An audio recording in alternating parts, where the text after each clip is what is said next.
సభకు నమస్కారం. ఇక్కడికి వచ్చిన పుస్తక ప్రియులందరికీ కూడా శుభాభివందనాలు. ఇంటర్మీడియట్ స్థాయిలో ఉన్నప్పుడు మొట్టమొదటిసారి కవి సమ్మేళనాలు జరుగుతున్నప్పుడు అటెండ్ కావడంతో పాటు నేను చదివిన మొట్టమొదటి కవులు రాసిన కవితా పుస్తకం వచన కవిత్వం ఏంటంటే సిద్ధారెడ్డి గారిదే.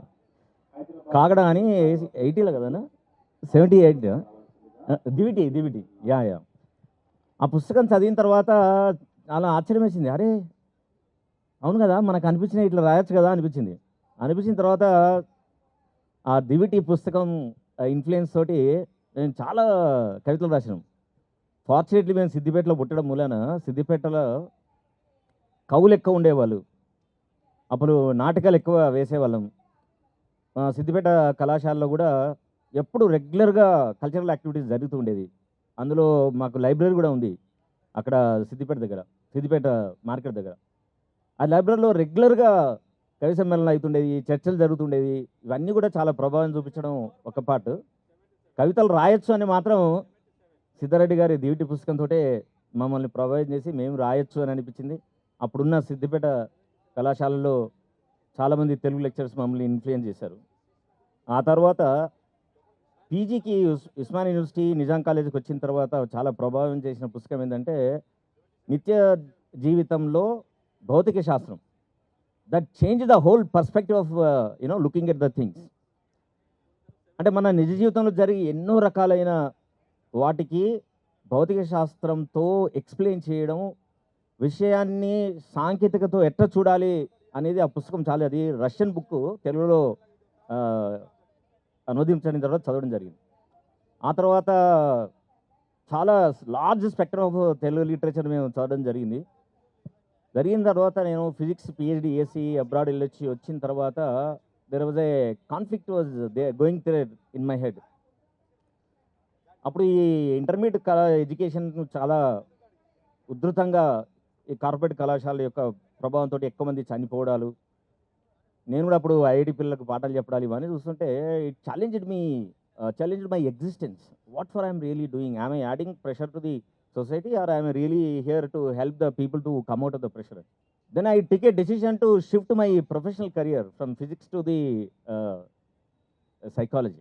Appudu there is a biggest challenge faced by the everybody around me, na mitrulu gaani kutumba sabhyulu gaani, enti asalu oka chala emantaru డబ్బుల పరంగా బాగా ఉన్న ప్రొఫెషన్లోంచి సైకాలజీ అంటే 25 years బ్యాక్ ఎవరికి తెలియని రంగంలోకి వెళ్తున్నావు. అసలు how you are going to stand?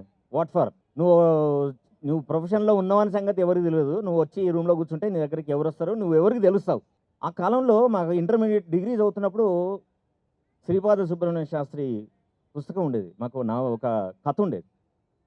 అప్పుడు అనుకోకుండా నేను విశాలాంధ్ర పుస్తకాలు వెళ్ళినప్పుడు బంచ్ ఆఫ్ బుక్స్ కొంటే దానిలో శ్రీపాద సుబ్రహ్మణ్య శాస్త్రి కథల పుస్తకం ఒకటి కనబడింది.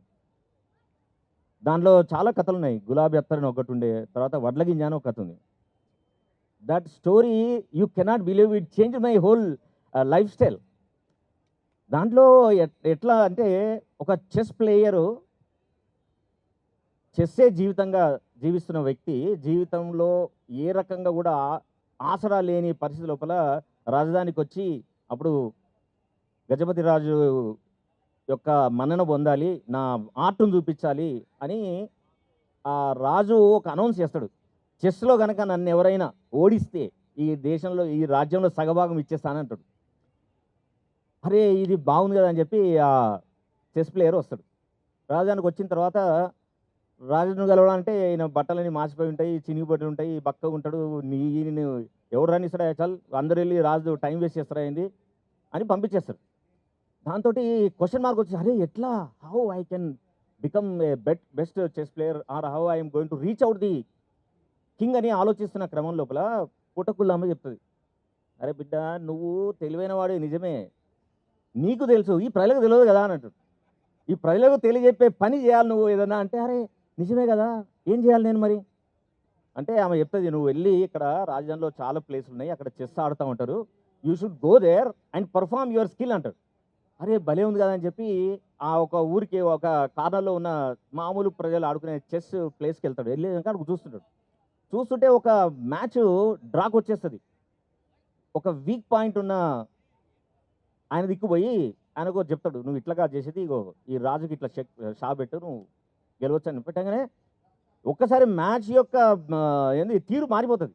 ఓడిపోతాడు అనుకున్నోడు కాస్త గెలిచిపోతాడు. గెలిపోయిన అక్కడ ఉన్న ఆశ్చర్యపోతాడు, అరే ఇట్లా కూడా ఆడొచ్చా అని. వెంటనే వాని పక్కకు కూర్చొని ఇక వాడు ఎన్ని మ్యాచ్లు అవుతాడు, ఎంతమంది ఆడినా కూడా వాడు అందరిని ఓడిచేస్తాడు. ఓడగానే ఒక్క రోజులతోటే అక్కడ ఉన్న 100 మందికి తెలిసిపోతుంది, అమ్మ this fellow is really fantastic man, వీడికి అసలు అద్భుతమైన తెలితేటలున్నాయని అనుకుంటాడు. అట్లా ఒక నెల రోజుల లోపల ఎక్కడెక్కడ చెస్ ఆడేటోళ్ళు ఉన్నారో అక్కడక్కడ ఉన్న వాళ్ళు అందరూ ఓడిచేస్తాడు వాడు. ఇది మాట మాట మాట మెల్లగా అది రాజభవనం చేరుతుంది. అక్కడ మంత్రికి తెలుస్తుంది.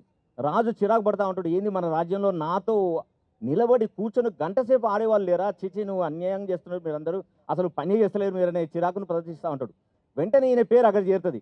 మంత్రి అనుకోడు, అమ్మయ్య ఎవడోడు దొరికిండు, కనీసం రాజు దగ్గర ముందర నిలబెడదాం విని, కానీ అంతకంటే ముందు నేను చెక్ చేయాలి కదా అని చెప్పి ఆ రాజులు మంత్రులు రాజభవన్లో పనిచేసే ఎంప్లాయీస్ అందరు కలిసి ఆడుకునే ఒక ప్లేస్ ఉంటుంది, వీడిని అక్కడికి తీసుకెళ్తారు. వాడు అక్కడ గంట సేపట్లో ఎవడెవడు వస్తాదని అనుకున్న అందరినీ మట్టి కనిపించేస్తాడు. అనగానే వాళ్ళందరూ ప్రశాంతం వస్తాం, అమ్మయ్య వీడు right person to reach out the king అనుకుంటారు. రాజుతోటి పోటీ పెట్టిస్తాడు. పోటీ పెట్టేసిన తర్వాత ఏంది 15 రోజులు ఆడతాడు. రాజు ఆల్మోస్ట్ ఓడిపోయే స్టేజ్కి వచ్చేస్తాడు. రాగానే ఇంకా అప్పుడు రాజు అనౌన్స్ చేస్తాడు, నువ్వు గెలిచిపోయినావు, నువ్వు అద్భుతమైన మనిషివి, అసలు ఇప్పుడు రాజ్యం ఇస్తాను కాబట్టి రాజ్యంతో పాటు నీకేం కావాలంటాడు. అయ్యా నా రాజ్యం ఇస్తే నేనేం చేసుకుంటా, నేను చెస్ ప్లేయర్ని, నాకేం అవసరం లేదు, నేను యాక్చువల్గా మా ఊరు పరిస్థితి చాలా భయంకరంగా ఉంది, నా జీవితం కూడా బాగాలేదు, అది తెలుసుకోవడం వచ్చినట్టు, ఇప్పుడు చెప్పి ఏం కావాలి నీకు అంటాడు. నాకేమొద్దు, రాజ్యాలు వద్దు, బండ్లు వద్దు, ఏంది బంగారం వద్దు, పైసలు వద్దు, నాకు చదరంగంని తీసుకొచ్చి ఒక్క గడిలో ఒక్క వడ్ల గింజ పెట్టి రెండో గడికి వెళ్ళేసరికి డబుల్ చేసి దాన్ని స్క్వేర్ చేయి, అట్లా వచ్చిన దాన్ని థర్డ్ గడిలో పెట్టి దాన్ని 3 టైంలు వేసి మళ్ళీ దాన్ని క్యూబ్ చేసుకుంటూ వెళ్ళి 64th గడి వచ్చే వరకు ఎన్ని వడ్ల గింజలు వస్తాయో అంత పంటి చేయండి, నాకు చాలిపోతుంది అంటాడు.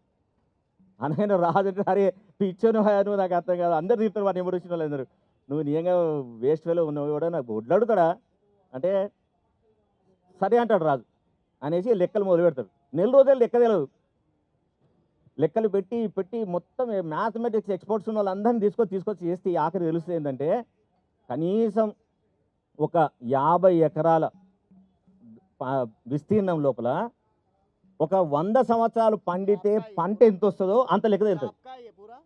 తెలగానే రాజు ఆశ్చర్యపోతాడు, అరే what a fantastic skill you are having అని చెప్పి రాసి ఇచ్చేస్తాడు. So end of the moral of the story ఏంటి, 2 పదాలు నాకు చాలా స్ట్రైకింగ్ తెలిసినాయి. నీకు తెలివి ఉంటేనే సరిపోదు, నువ్వు ఒక్కనివే అనుకుంటే కాదు, ప్రజలందరూ తెలియాలి. తెలియాలంటే ఏం చేయాలా, you need to reach out to the society and the people. Then that really changed my way of working, and that really I started going out to the colleges, going out to the government to connect with them, and we designed a number of programs to reach out. Then we reach out to the media. Then fortunately people started, encouraging these kind of methods of reaching out to people on the mental health and the relationship issues, and that's how I am here. And that is అదొక్కటే ప్రభావం చేసి నన్ను ఈరోజు ఇక్కడ తీసుకొచ్చింది. And I really thank that writer అనే వాడు అద్భుతంగా మనుషుల్ని ప్రభావితం చేయగలుగుతాడు, సమాజాన్ని కూడా ప్రభావితం చేయగలుగుతాడు. అన్నిటికన్నా చాలా ఇంట్రెస్టింగ్ ఏంటంటే అసలు మనిషి కథ ఎందుకు చదవాలా, that is the most interesting question. Cinema చూస్తే ఎందుకు అంతా ఉత్సాహపడుతున్నారు అంటే మనిషి పుట్టుకతోటే born with a spectrum of emotions. So ఆ స్పెక్ట్రమ్ ఆఫ్ ఎమోషన్ మనిషి జీవితంలో అందరూ అనుభూతి చెందొచ్చు, చెందకపోవచ్చు, మనకు తెలియదు. కానీ కథ, నవల ఏదైనా సరే ఏం చేస్తుంది అంటే మనిషి తర్వాత పెరుగుతున్న క్రమంలో ఉన్న unresolved conflicts, unresolved psychological needs, అవన్నీ మనం చదివే కథ కనెక్ట్ చేస్తుంది. దాని నుంచి మనిషి చాలా ఉపశమనం పొందుతాడు, రిలీఫ్ పొందుతాడు. రిలీఫ్ పొందినప్పుడు మనిషి చాలా స్పష్టంగా, చాలా గొప్పగా ఆలోచించగలిగే అవకాశము కథలు, పుస్తకాలు మనిషి కలిగిస్తాయి. కాబట్టి ఇదొక కైండ్ ఆఫ్ కెథారిసిస్ అంటాం. అంటే మనిషిలో నిగూఢంగా ట్రాప్ అయిపోయిన బాధలు, తర్వాత సంఘర్షణలు, ఘర్షణలు, వీటన్నిటిని కూడా రిజాల్వ్ చేసే శక్తి పుస్తకం చదవడం వల్ల మనిషికి వస్తుంది. కాబట్టి మనిషి యొక్క ఆలోచన పరిధిని పెంచగలిగే శక్తి పుస్తకం ఉంది. కాబట్టి అది కథకి ఇంకెక్కువ ఉంది. కాబట్టి ఆ కథలు, నవలలు, కవిత్వాలు చదవడం వల్ల మనిషి పరిపుష్టమై చాలా గొప్పగా భాషించి ప్రపంచానికి వెలుగు చూపించే లెవెల్లో ఎదగడానికి అవకాశం కలిగించేది పుస్తకం కాబట్టి పుస్తకాలు చదవాలి. పుస్తకాన్ని ప్రదర్శన ఏర్పాటు చేసిన పుస్తక ఎగ్జిబిషన్ సొసైటీ వారికి ధన్యవాదాలు చెప్తూ, కవి యాకూబ్ గారికి నాకు అవకాశం ఇచ్చినందుకు, అలాగే ఇలాంటి గొప్ప వాళ్ళతో మాట్లాడే అవకాశం కలిగించినందుకు ధన్యవాదాలు. Thank you very much.